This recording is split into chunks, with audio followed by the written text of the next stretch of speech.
Oh, might have done it. Pretty well males in there too, most of them, which is good. Here we go, the 3 kilo fish. Put it out there. Feeling confident. The old Michelin man. Oh yeah. He'd have to be 2.7, wouldn't he? Go close. Could have competition on our hands. It's back to the Kaikoura to weigh the catch and see who's caught the biggest red. I was leaning over the back and I must hit the bloody clip on it. Looks a bit like the Hulk, doesn't it? Yeah, that's what I said. Paint him green. 2.5 kilo, bit over, just a tad over. Oh, he hasn't got me. The Michelin man's catch of the day is 2.5 kilos. Scotty's was 2.8. Scott's still got the biggest crave for the trip, so got to find a bigger one somewhere. Southern Tasmania. Then we can change our luck. I've lowered my target to 500 lobsters. We need 99 more this morning, and bloody oath I hope we get them, but I'm not holding much luck. The way these pots here are coming up, don't look good. And Skipper Squizzy and deckhand Tabor are suffering a case of 10-day itis. Just tells the story of the trip, really. A few lucky pots, and a lot of shit ones. Yeah, a lot of rats. We're only catching small ones and females here.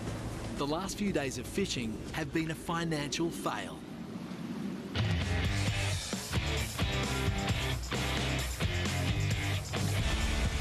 85, 86, 87, 88. 11 fish short of 500. They're heading back to port with 489 brindles in the tank, half of what they needed. I'm well under target, and that sucks. I hate not getting my target. I just feel like a bloody loser. Squizzy's now staring down the barrel of having to mortgage his home to cover his bills. He has one last ace up his sleeve. Team Anson's Bay is in trouble. A potline is caught under the boat. God. Oh. Well, if the rope wraps around the prop, it'll rip the gearbox off the back of the engine. And that will leave them dead in the water. Quick, bring back here. We got to act as quick as we can to make sure we can do everything we can to try and avoid the situation. Skipper Glenn's trying to ease the rope away. Right, put her in gear. The line's free, and there's no damage to the propeller. Rope was running out and it just tied a bloody knot in itself around the bollard there somehow, and we couldn't get it off, and the boat was drifting, and yeah, 'cause we're starting to drift towards the shore. So I mean, no little things that can happen can put you up on the rocks. We got away with that one all right though, which is good. Jake near went swimming. I looked at you, I thought, oh, winner or not? Your feet near slipped at one stage. Sometimes you nearly lose your footing, like back close calls, but yeah. Yes.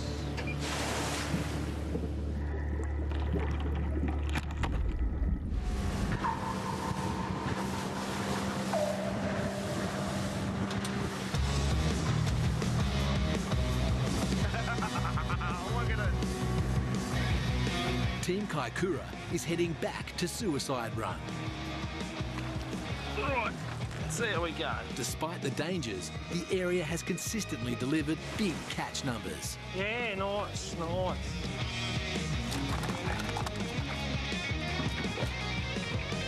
There's big ones. Oh, big 2 kilo fish here. My word, Daddy will be impressed, won't he? Fucking over he will be. Another 2.5 kilo, I reckon. 2.3. He's a measure across him, that one. He's 110 mil wide. Right, we've got one more here and I can't see it. I thought I had one in the middle just there. Skipper Paul is searching for their last pot. Look, there you go, we found it. Caught it up in the prop. Ah, bloody hell. Close enough. No wonder we couldn't see it. It's just under the water. The pot's buoy rope is wrapped around the propeller of the engine. The Jager brothers are both having trouble with their pot navigation. You start the front for a sec, Scotty. Yeah, you're right. All good. All clear.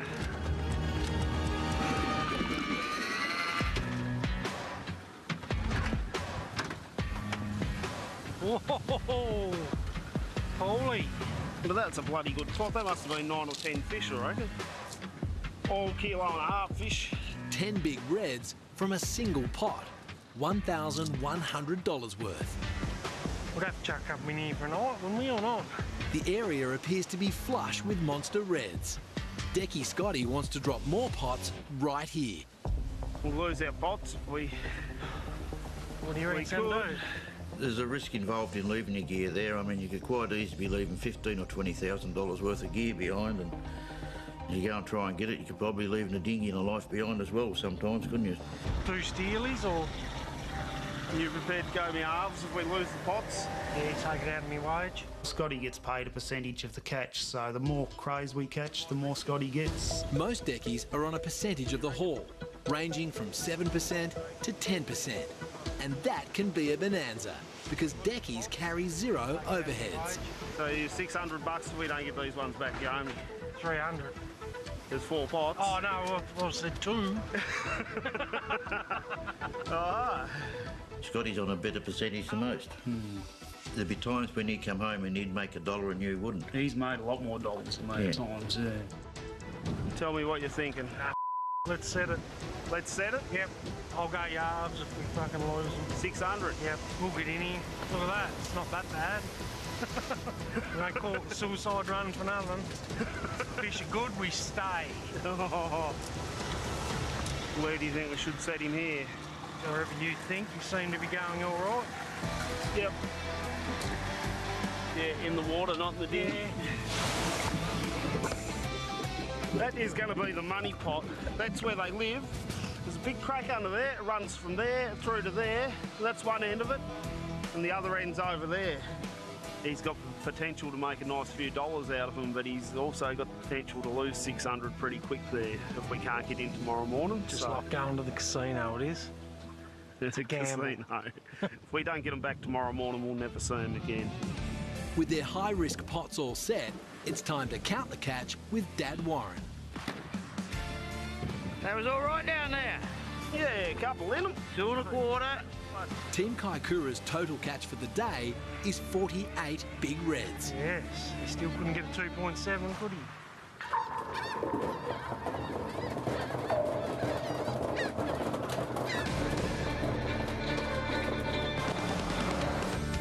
The bold contender is unloading at port.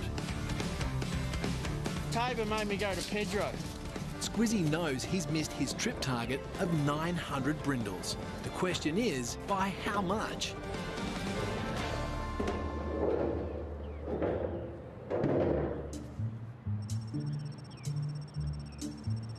About 2.5 kilos. You got to give me a chance against the guys up north.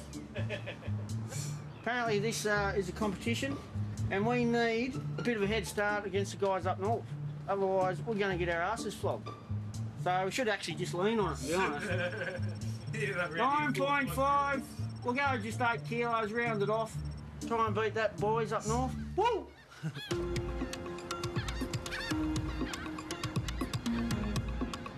It's crunch time for Squizzy. 416. Yeah. He's nearly 40 kilo out. So we ended up 489 fish, went 416 kilos. Disappointing thing is we got 700 kilos in the first 5 days. I thought they were going to improve, but they didn't.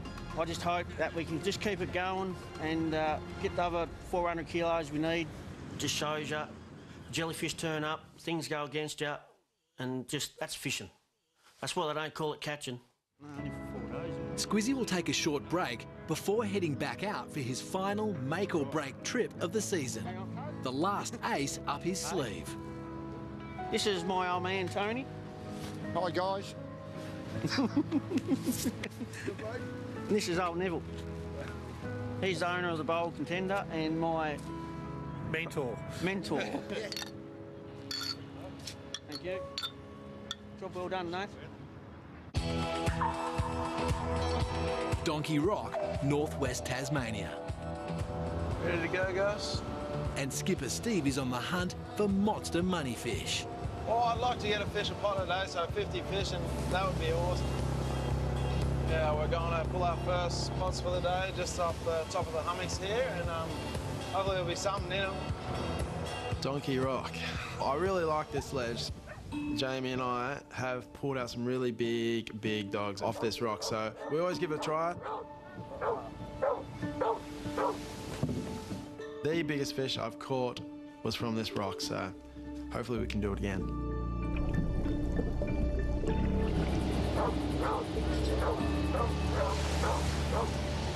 Not what we were hoping for.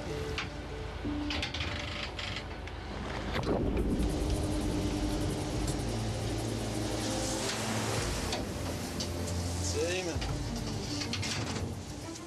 Not what you want. It's a sand shark. We must have caught the only big cray there. Swing a bit that way, wouldn't it? Donkey Rock is where Steve caught his biggest lobster of all time. But today, Donkey Rock is not delivering. Should be right, Jamie. It'll be all right. We'll put your couple up here. Something will happen.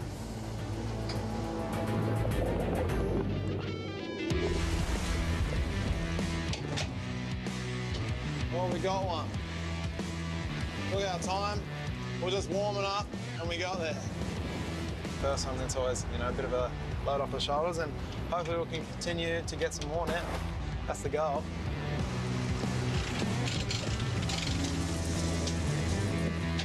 Could be all right, Jamie, that one.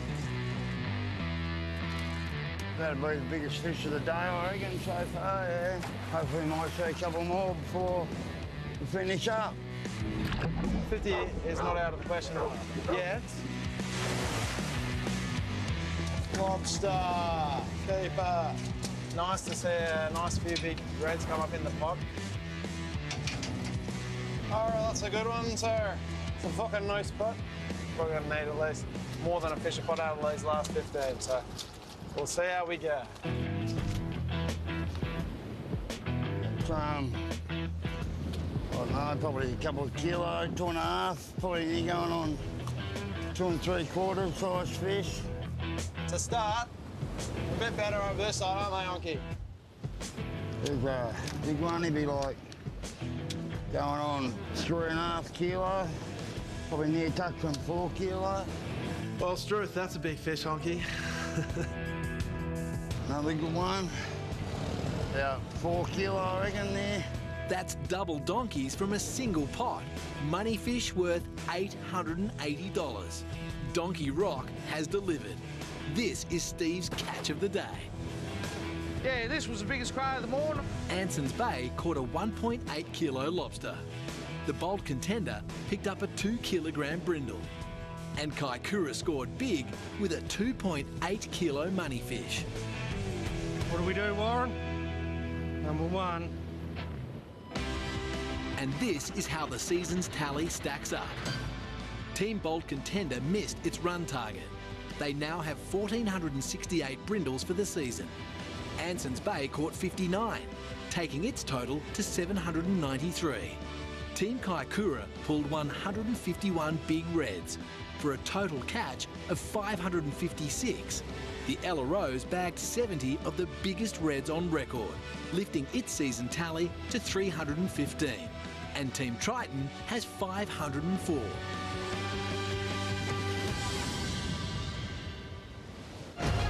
Next time. You don't want to get one of these bite onto. Look out, Gus. Tear your fingers off. Gus the Labrador tries to bite off more than he can chew. Yeah. Who will win?